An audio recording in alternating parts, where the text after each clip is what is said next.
मुंबई की लाइफलाइन कही जाने वाली बेस्ट बस सेवा एक बड़े बदलाव की तैयारी में है। आने वाले 3 से 4 वर्षों में मुंबई की सड़कों पर 10,000 इलेक्ट्रिक बसें उतारने का महत्वाकांक्षी लक्ष्य रखा गया है।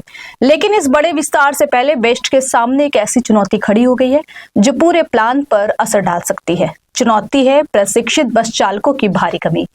बेस्ट को अपने इस लक्ष्य को पूरा करने के लिए कम से कम 3,000 अतिरिक्त ड्राइवरों की जरूरत होगी। अगर समय रहते भर्ती नहीं हुई तो इसका सीधा असर रोजाना बसों से सफर करने वाले करीब 23 लाख यात्रियों पर पड़ सकता है।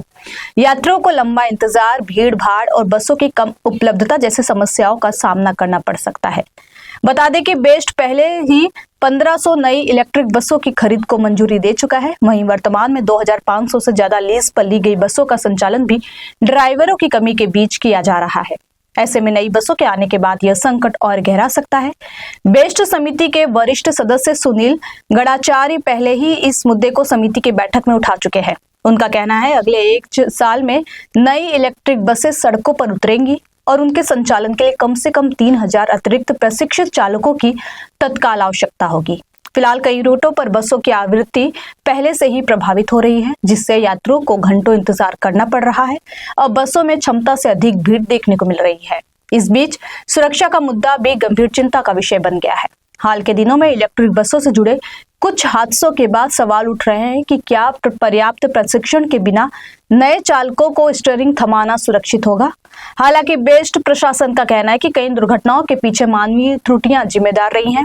भर्ती में सबसे बड़ी बाधा वेतन और नौकरी की असुरक्षा भी मानी जा रही है। वेट लीज मॉडल के तहत संविदा चालकों को अधिकतम 20,000 रुपए प्रति माह वेतन मिलता है, जबकि अस्थायी बेस्ट चालकों का वेतन लगभग 41,000 रुपए है। यही बड़ा वेतन अंतर योग्य और अनुभवी चालकों को आकर्षित करने में मुश्किल पैदा कर रहा है। स्थिति को देखते हुए बेस्ट ने कुछ बदलाव भी किए हैं। अब बस चालक बनने के लिए कम से कम 2 साल का ड्राइविंग अनुभव अनिवार्य कर दिया गया है। साथ ही प्रशिक्षण अवधि भी बढ़ाकर 4 सप्ताह कर दी गई है, ताकि चालक बेहतर तरीके से इलेक्ट्रिक बसों के संचालन के लिए तैयार हो सके। विशेषज्ञों का साफ कहना है कि अगर पर्याप्त प्रशिक्षित चालक, बेहतर वेतन और सुरक्षित कार्य परिस्थितियां सुनिश्चित नहीं की गई तो 10,000 इलेक्ट्रिक बसों का लक्ष्य हासिल करना आसान नहीं होगा। इतना ही नहीं, भविष्य में रोजाना 50 लाख यात्रियों तक बस सेवा पहुंचाने का सपना भी अधूरा रह सकता है। ऐसे में अब सबकी नजर इस बात पर टिकी है कि बेस्ट इस ड्राइवर संकट से कैसे निपटता है और मुंबई के सार्वजनिक परिवहन व्यवस्था को किस तरह मजबूत बनाता है।